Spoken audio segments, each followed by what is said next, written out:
zeros of a polynomial। हम एक polynomial लेते हैं P X is equal to 5 into X की पावर 3 माइनस 2 इंटू एक्स की पावर 2 प्लस 3x माइनस 2। यहाँ पे x है वेरिएबल और 5, 2 और 3 है कांस्टेंट। तो यहाँ हम वेरिएबल x की जगह लेते हैं 1। तो हमने x की जगह 1 रखा तो हमें मिला p1 is equal to 5। x की जगह 1 रखा तो हमें मिला x की पावर 3 यानी 1 की पावर 3 माइनस 2। x की जगह हमने रखा 1, x की पावर 2 यानी 1 की पावर 2 प्लस 3, x की जगह 1 माइनस 2 इज इक्वल टू, यहाँ पे 5 और 1 की पावर 3 है मल्टीप्लाई में, तो हमें मिला 5 मल्टीप्लाई में 1 की पावर 3 यानी 1 माइनस 2 मल्टीप्लाई में 1 की पावर 2 यानी 1 प्लस 3 1 जा 3 माइनस 2 इज इक्वल टू 5 1 जा 5 माइनस 2 1 जा 2 plus 3 minus 2 is equal to, यहाँ पे 5 और 3 है पॉजिटिव टर्म्स तो हमने इनको ऐड करा। 5 प्लस 3 यानी 8 माइनस 2 और माइनस 2 यानी माइनस का 4 इज इक्वल टू 8 माइनस 4 यानी 4। अब ये 4 है इस पोलिनोमियल पी एक्स की value x is equal to 1 पर। तो हम लिखते हैं value of polynomial P X is 4 at x is equal to 1। अब हम ठीक इसी तरह जैसे हमने x इज इक्वल टू 1 लिया था हम लेते हैं x इज इक्वल टू 0।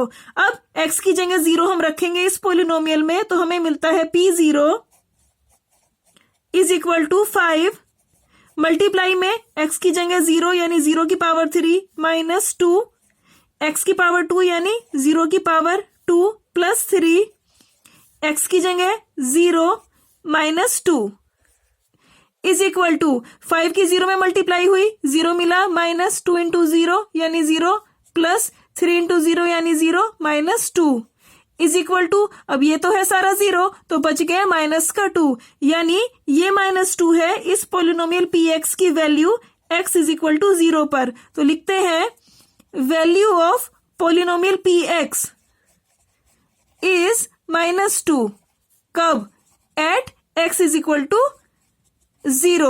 अब हम एक और पोलिनोमियल लेते हैं P X is equal to X minus 1। यहाँ पे हमने लिया x की जगह 1 तो x की जगह 1 रखने पर हमें मिला p1 is equal to x की जगह हमने रखा 1 माइनस 1।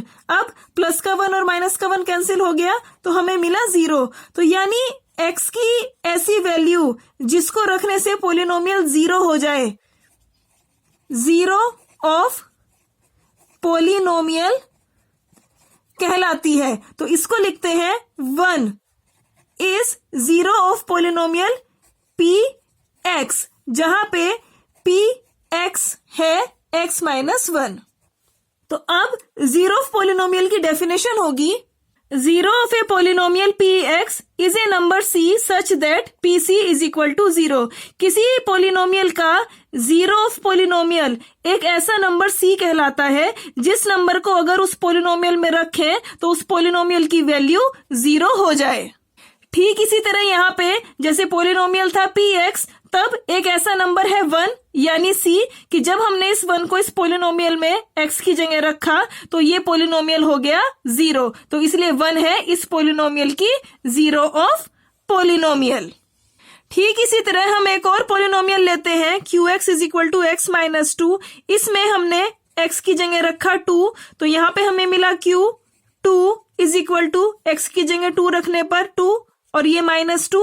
अब यहाँ पे प्लस और माइनस 2 कैंसिल हो गए जिससे हमें मिल गया 0। तो ठीक इसी तरह क्योंकि x की जगह 2 रखने पर ये पोलिनोमियल 0 हो गया इसीलिए ये 2 है is 0 of polynomial Q x जहां पे क्यू एक्स है x माइनस 2। अब हमें ये कैसे पता चलेगा कि x की जगह हम क्या रखें जो पोलिनोमियल 0 हो जाए। तो इसके लिए हम इसी पोलिनोमियल पी एक्स को इक्वल टू 0 रख देते हैं। तब यहां से x माइनस 1 इक्वल टू 0 इससे हमें मिल जाएगा x इज इक्वल टू 1। यही वो x की वैल्यू होगी जिसको पी एक्स में x की जगह रखने पर ये पोलिनोमियल 0 हो जाएगा। अब जब पी एक्स को हमने इक्वल टू 0 रखा तब ये कहलाती है पोलिनोमियल इक्वेशन। जब px है x माइनस 1 के इक्वल, तब तो ये 1 कहलाता है जीरो ऑफ पोलिनोमियल। लेकिन जब px है 0 के इक्वल, तब ये 1 कहलाता है is the root of the polynomial equation px is equal to 0। यानी px is equal to X minus 1 पे 1 है जीरो ऑफ पोलिनोमियल, और px इज इक्वल टू 0 पे 1 है root of the polynomial equation. ठीक इसी तरह यहां भी कह सकते हैं, और यहां पे तो जब qx है x माइनस 2 के इक्वल, तब 2 है zero of the polynomial qx, और इसी को ही कह सकते हैं कि 2 is the root of the polynomial equation qx is equal to 0। जब ये qx 0 के इक्वल है, तब 2 तो इस पोलिनोमियल इक्वेशन का रूट है, और जब ये qx x माइनस 2 के इक्वल है, तब ये 2 इस पोलिनोमियल की 0 है। और ये 2 हमें कैसे मिलता है? जब हम इक्वेशन यानी qx is equal to 0 equal to x minus 2 से x माइनस 2 होता है 0 के इक्वल, और x की वैल्यू हमें मिलती है 2। जहां ये वही 2 है जिसको अगर यहाँ x की जगह रख दे तो ये qx 0 हो जाएगा। तो इस बेस पर हम अब कह सकते हैं कि अगर हमारे पास कोई लीनियर पोलिनोमियल है px is equal to ax plus b, जहां पे a के ऊपर कंडीशन है कि a की वैल्यू 0 नहीं होनी चाहिए, और ये है एक लीनियर पोलिनोमियल, तब px इज इक्वल टू 0 से ax प्लस b हो जाएगा इक्वल टू 0, जहां पे px इज इक्वल टू 0 है एक पोलिनोमियल इक्वेशन। तो इसको सॉल्व करते हैं, हमें मिला ax is equal to minus b, ये प्लस का b इक्वल टू के इधर जाके माइनस का b हो गया। तो दिस इंप्लाइज x की वैल्यू हमें मिल गई माइनस b अपॉन a। जैसे यहाँ पे x की वैल्यू 1 मिली थी, ये वही वैल्यू 1 है जो हमने px यानी इस पोलिनोमियल को 0 के इक्वल रख के मिली है, और इस वैल्यू को अगर यहाँ पे 1 रख दिया जाए तो ये पोलिनोमियल 0 हो जाएगा। ठीक इसी तरह अगर इस x is equal to b minus a को किसी लीनियर पोलिनोमियल में x की जगह रख दिया जाए तो वो पोलिनोमियल भी 0 हो जाएगा। यहाँ पे ध्यान दें तो ये px is equal to x minus 1 ये भी है एक लीनियर पोलिनोमियल, और ये qx is equal to x minus 2 ये भी है एक लीनियर पोलिनोमियल। यहाँ पे हमें x की केवल यही एक वैल्यू मिल रही है माइनस का b अपॉन a, यानी किसी लीनियर पोलिनोमियल की जो जीरो ऑफ पोलिनोमियल है वो केवल एक ही होगी। जैसे ये 2 है, ये भी केवल एक ही वैल्यू है, तो किसी लीनियर पोलिनोमियल की केवल एक ही जीरो ऑफ पोलिनोमियल मिलेगी। क्योंकि किसी लीनियर पोलिनोमियल में x की पावर होती है 1, इसीलिए ही किसी लीनियर पोलिनोमियल की जीरो ऑफ पोलिनोमियल भी होती है 1। अगर मान लिया हमारे पास कोई पोलिनोमियल है जैसे कि px is equal to x square minus 2x, क्योंकि यहाँ पे x की मैक्सिमम पावर है 2, इसलिए इस पोलिनोमियल की जीरो ऑफ पोलिनोमियल हमें मिलेंगी 2। हम इसको करके भी देख सकते हैं, जैसे हमने इस पोलिनोमियल को px को 0 के इक्वल रखा तो हमें मिला x square minus 2x is equal to 0। तो यहां से हमने लिया x कॉमन तो हमें मिला x minus 2 is equal to 0। Compare करने पर x इज इक्वल टू 0 और x minus 2 is equal to 0, तो इससे हमें मिल गया x इज इक्वल टू 2 और यहाँ पे है x इज इक्वल टू 0। हमें x की ये दो वैल्यू मिली क्योंकि यहाँ पे है x की पावर 2। अब पहले हमने लिखा यहाँ पे x is equal to 0, x की जगह हमने 0 रखा, तो यानी p0 इज इक्वल टू 0 का स्क्वायर माइनस 2 मल्टीप्लाई में 0, तो 0 का स्क्वायर यानी 0 माइनस 2 इंटू 0 यानी 0, तो हमें मिल गया 0। क्योंकि x इज इक्वल टू 0 पे px 0 हो गया, इसीलिए 0 is zero of polynomial px, जहां पे px है x स्क्वायर माइनस 2x। ठीक इसी तरह ही अब हमने रखा x इज इक्वल टू 2, तब यहां पे p2 is equal to x की जगह हमने रखा 2 का स्क्वायर माइनस 2, x की जगह हमने रखा 2।